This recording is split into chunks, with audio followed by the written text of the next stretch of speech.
Hey Tanya, can I ask you a question? A about this, and then also about cold crops, which I'm sure is related. Absolutely. So I think the root of that question is what the heck can we actually put in the ground right now? And really we want to think about where we are in the season. So we're the 23rd of April, and I know today's Tuesday, but Wednesday night and Thursday night we're expecting some frost warnings. It's supposed to drop below zero. So for those nights, for sure, if it's going to drop below zero, you need to make sure that you cover your tender plants outside with a frost cloth. The easy way to do that is with these hoops. So you actually, when you buy them, you buy a set of 3. So right now I've just set them up. So you're going to set them a little bit further apart, but get these hoops in the ground because this gives you the structure that you can then put the frost blanket on top of. So when we think about frost blanket, we actually carry 2 different thicknesses. There's the 1.5 ounce, which is our thicker one. So that's this one here. This is the one that you're going to put on top of the hoops for the cold nights. And this actually will help keep a small heat pocket underneath the hoop, and it protects your plants from frost damage. So they stay on for the night or on really, really cold days. You want to take them off during the warm days.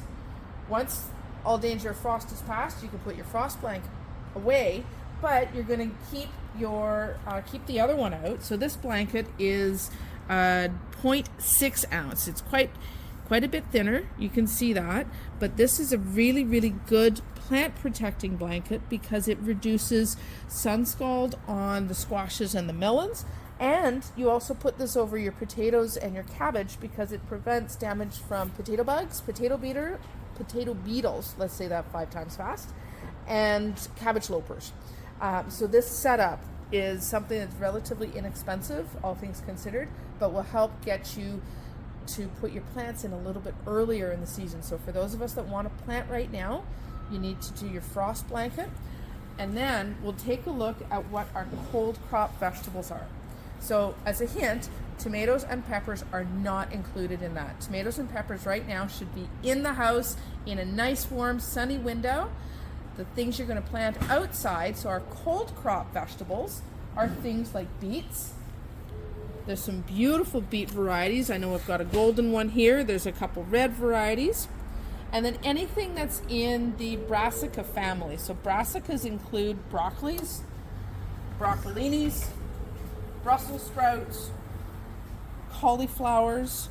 All of those are beautiful cold crop vegetables. They can go in the ground so long as they're protected with some frost blanket when it gets to minus temperatures. Another really good cold crop vegetable is a Swiss chard. And this, for me, is one I love using this in containers. I love the color on the stems, and I've said before, and lots of people know this, I'm not a big Swiss chard fan, but that's okay. I use them in the containers because I like the color, and then when I harvest, I give them away. There's also kale is a really good cool crop, so that can go in the ground right now. And then anything in the onion family. So this particular one is leeks.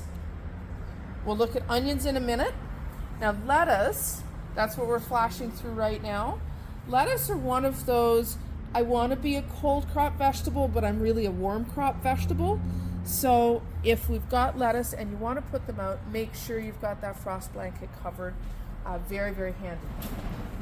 The other really, really good cold crop is onions too. So whether you're doing the bunching onions, use the shallots, or you want to do the big bulbs, so this sweet onions, you can get white ones, yellow ones, whatever. Spinach is also a good cold crop too. Yeah. So spinach is an excellent, excellent cold crop.